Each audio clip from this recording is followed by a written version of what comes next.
Una, congratulations sa effort at talang pinakita nyo ang mainit na suporta ng taga Misamis Oriental, Cagayan de Oro. And alam mo, despite sa nakita ng tao sa dami ng na suporta doon sa Cagayan de Oro City, may mga tanong na paano daw nagawa at ito sinasabi ng iba, yung mga anti-BBM na hakutan naman yan. Ano ba talaga ang totoo na ginawa ninyo? Ba't ganun kadami ang response ng tao? Okay, well, thank you so much for that question. I did expect that question. And yeah, 2 days ago, a day before the rally, we had a meeting doon sa Harbor Lights. It was estimated na coming from Misamis Oriental, we're talking about whole province of Misamis Oriental. That's why one of the leading groups that have led it is the LGU of Misamis Oriental. Please know that, or sa mga ano natin dyan sa ibang bakod, please know that it's not just Cagayan de Oro City, okay? We have, there are a lot of BBM supporters in different municipalities in Misamis Oriental. It was estimated to be about 50,000 or more coming from Misamis Oriental alone. Not to mention, sir, that close by na mga provinces is from Bukidnon and Lanao. Okay? So there were also a lot of... Yes, that's right, sir. But mostly some of those were from Misamis Oriental. They've traveled so far just to be there. Hindi hakot yun, sir. Each LGU sa Misamis Oriental have really made it possible for... No, not LGUs, but each BBM supporter na mga leaders from different parts of Misamis Oriental were there. They had to make sure that everybody will be brought there because we've been waiting for it for the longest time. Fact of the matter is, we started it back in November, and we've been waiting for it.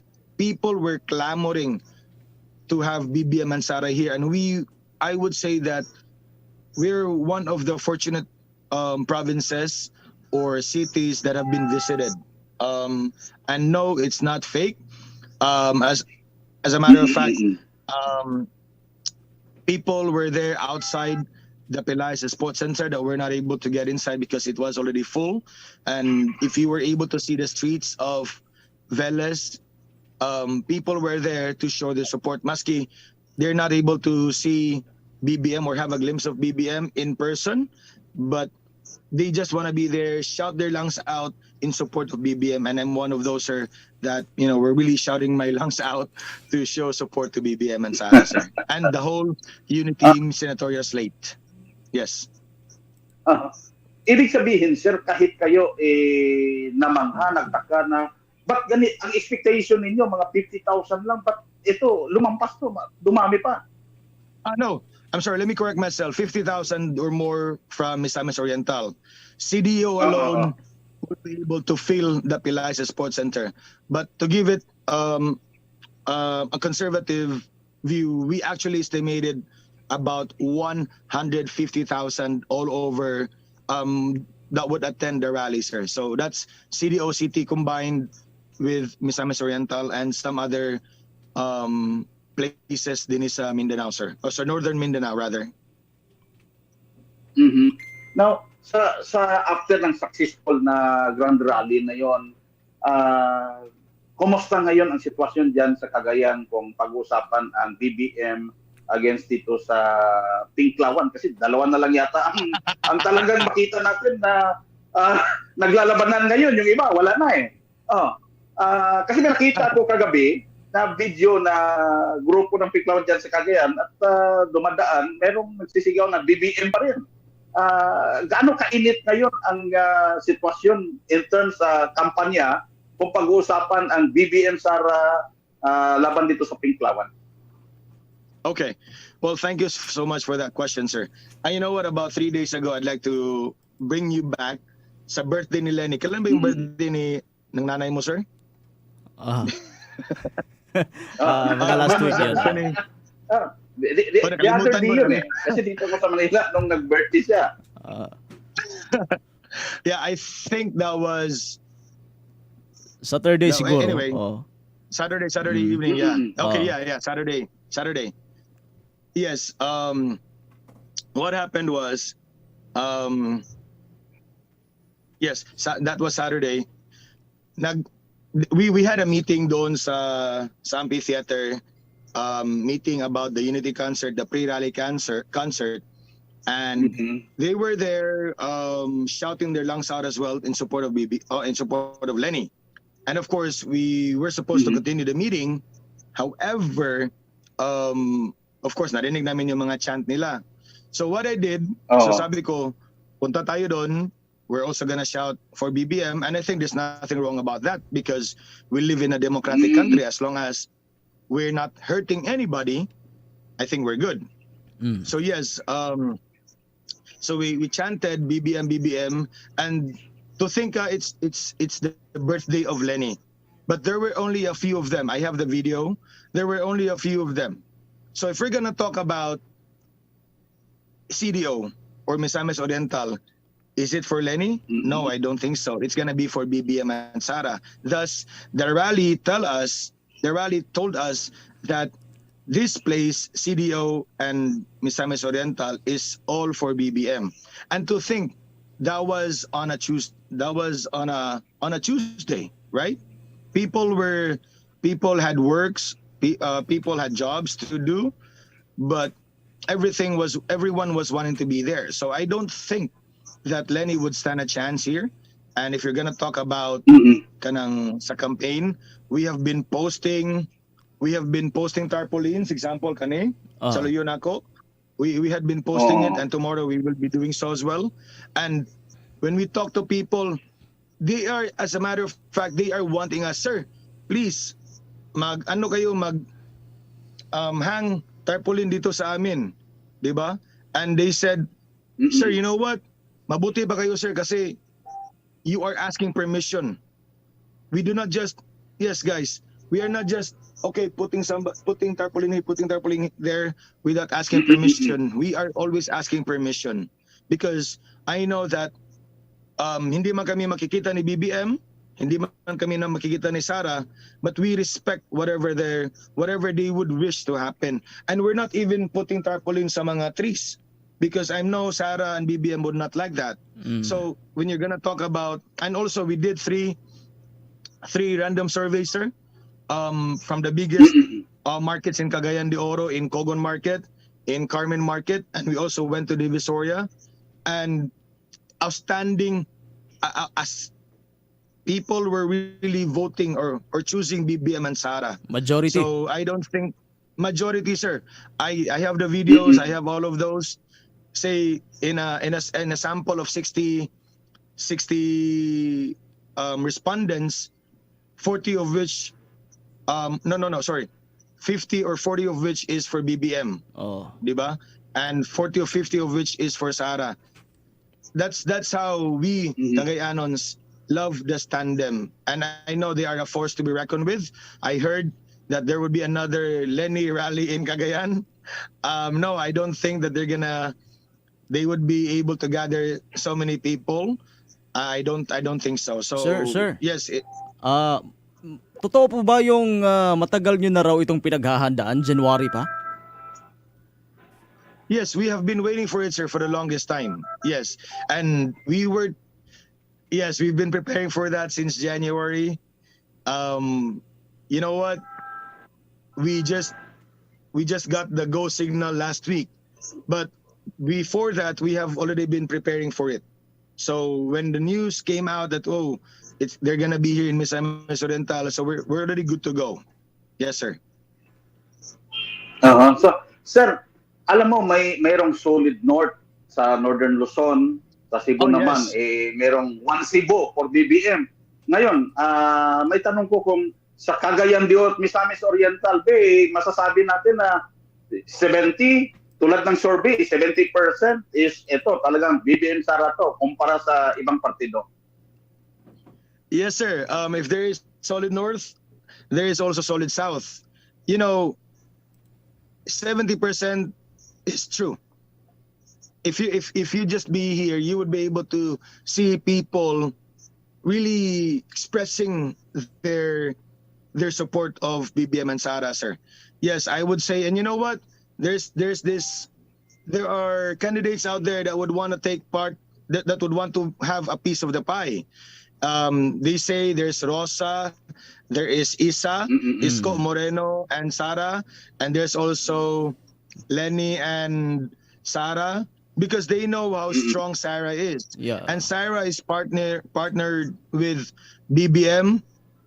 I the whole Luzon, or the north, the south, that's a lot of votes out there. And not to mention Cebu, a vote-rich province, 3.2 million. Diba? They have already expressed their support during their rally. And to mind everybody that it was held not on a Sunday, not on a weekend. I got lots of friends, because I work in Cebu for 12 years. I got lots of friends that were not able to go there because they got works. They got work. But still, they have shown their support on Facebook, on social media, and 400,000 people on that rally. I do believe so, sir. I was supposed to attend it, but I know that BBM is gonna be coming in Cagayan, so I decided not to be there. Just be here na lang in CDO, sir. So yes, it's a sure win for them, for Uniteam, BBM-Sara, and much more of their senatorial ball, sir. Sir, gusto kong may tanong sa inyo kasi ang Pinklawan ngayon talagang matindi yung kampanya. House to house at kinakamayan. Educational campaign pa yung tirada nila. Sa tingin ninyo ay makaka-apekto to sa mga survey na mataas pa rin si BBM habang papalapit ang eleksyon? No, sir. Just before I'm gonna answer the question, they're not only doing house to house. Yesterday there was a post. I don't know who was it. Going office to office na pod. So no, it's not gonna affect anything. I think Angel Locsin was here in Cagayan de Oro because people know that she's for the pinks. She's for them. People are not really like, oh, I'm gonna go after her. No, she was in Divisoria, but not everyone was happy. Diba? Not everyone was wanting to have a picture with her. Diba? Because if supposedly back in the days, if one actor or actress or one sikat will be there, everybody will be, oh, I wanna have a picture of her. No. Unfortunately, because politically she's associated with them, thus people are not wanting to be associated with them. No, I don't think that it would hold any ground ang ilang pag house to house, office to office, because people nowadays already know. People nowadays know better. That's why we have to thank the social media, because nobody can fool us anymore. No, that's why I think we have to give credit to Mark Zuckerberg. No, because of this, we are not going to be fooled anymore. And that is why I'm inviting everybody that on May 9, please wear red or green. Why? We have to protect our votes. I'm so sorry if I'm really saying this. We have to protect our votes. Please, we don't want 2016 to be happening again. So please wear red, please wear green in support of BBM and Sara. Sir. Sir, lastly, sa mga undecided, ano po ang maipapayo ninyo sa kanila? Kasi may 15 to 20% na undecided pa rin. Kahit kami sa survey namin, ganun pa rin ang nangyayari. Ano po ang maipapayo ninyo na kailangan magdesisyon, at kung magdesisyon man, kailangan BBM-Sara tayo? Yes, I love it. I love it. For our friends who are undecided yet, but I know in coming May, you will be choosing one. You will be choosing your president. You will be choosing your vice president. I know that you may be undecided as of the moment, but here are the things that I would love you to hear, and you might consider BBM and Sara. The other day sa rally, I was there sa press con team, sir. So nakita namin, narinig namin si BBM sa press con. I would say that among the presidential balls, it's only BBM that would continue the build program. I must tell you, sir, in Mindanao, there were places before that were not passable, but because of the build program, we were able to go to places the fastest way possible, sir. That's first build program. Totoo. Second is, who among the presidentiables right now are really saying about unity? It's not just about, sabi niya, it's not just about unity, like for them to win. It's not about unity of BBM and Sara, because Sara was in a different party and BBM also was from a different party. They combined. They are partnered right now for one purpose. Unity is being spoken. Not just that, sir, because for us to be able to also achieve improvements, diba, unity after election is a must for us to be able to achieve our goal for a better Philippines. Third, I believe, sir, do you believe in 18 years of prosperity? Mm-mm. 18 years of prosperity, sir. 18 years. 18 years. First, I would say that I'm already feeling prosperous for the last 6 years of President Rodrigo Duterte. Not to mention yung mga ibang mga programa niya na-improve yung mga government agencies. We already understood nga, okay, BIR and Bureau of Customs are really returning so much more compared to the previous administration, sir.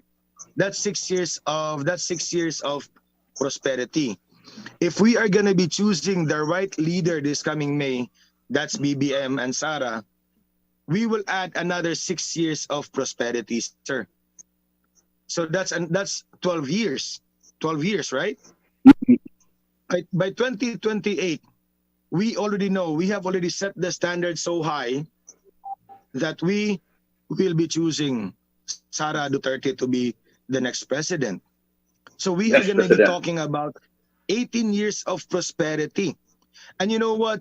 I would love to say this. People have to dream.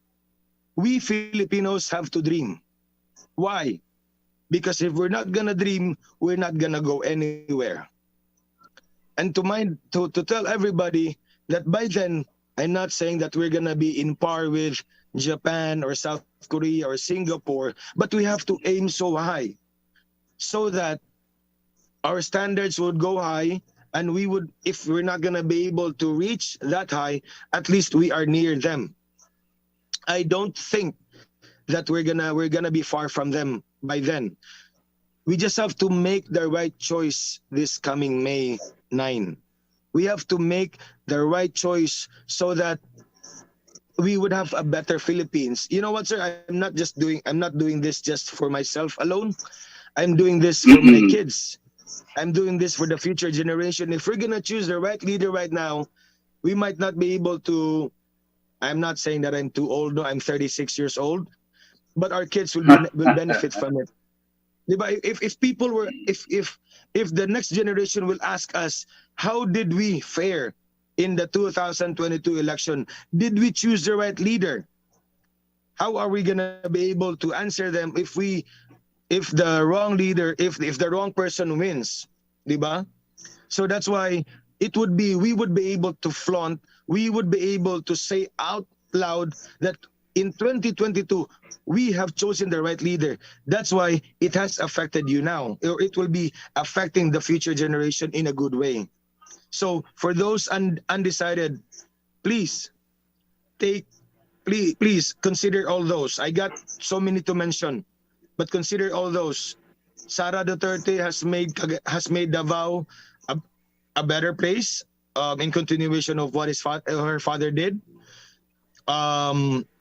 BBM will lead us to a better Philippines. I was in Ilocos I went to Bangi Windmill.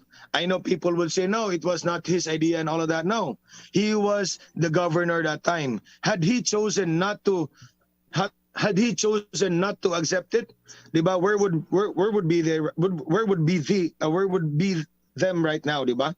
But we know that if we talk about innovation, he has that innovative ideas. Had he not entertained it, diba, we would have not have it right now. And not to quote Pinoy, he said, what if makulimlim yung solar power? What kind of thinking is that? Diba? So, yes, pag hindi daw umaraw, it doesn't make any sense to me, ba? And also, if we're gonna say, if we are gonna be represented by BBM in the international community, he is so articulate, he is so brilliant, he is so clever that he knows what he is talking about. And I'm gonna say on the other side, on the other side of the fence, imagine if she wins, or sila nila lang, imagine if she wins. I know she's not gonna win, but say just in another part of the world or another part of dimension, if she wins, if she's gonna answer in a way nga medyo lutang yun, di ba? You would be like shaking your head. What the fudge? What kind of leader do we have right now? That is why choose the right leader on May 9, everybody. Okay. I must tell you, BBM and Sara all the way. And don't forget the senatorial balls, my dear friends. Sir, thank you so much. Thank you po. Thank you so much po.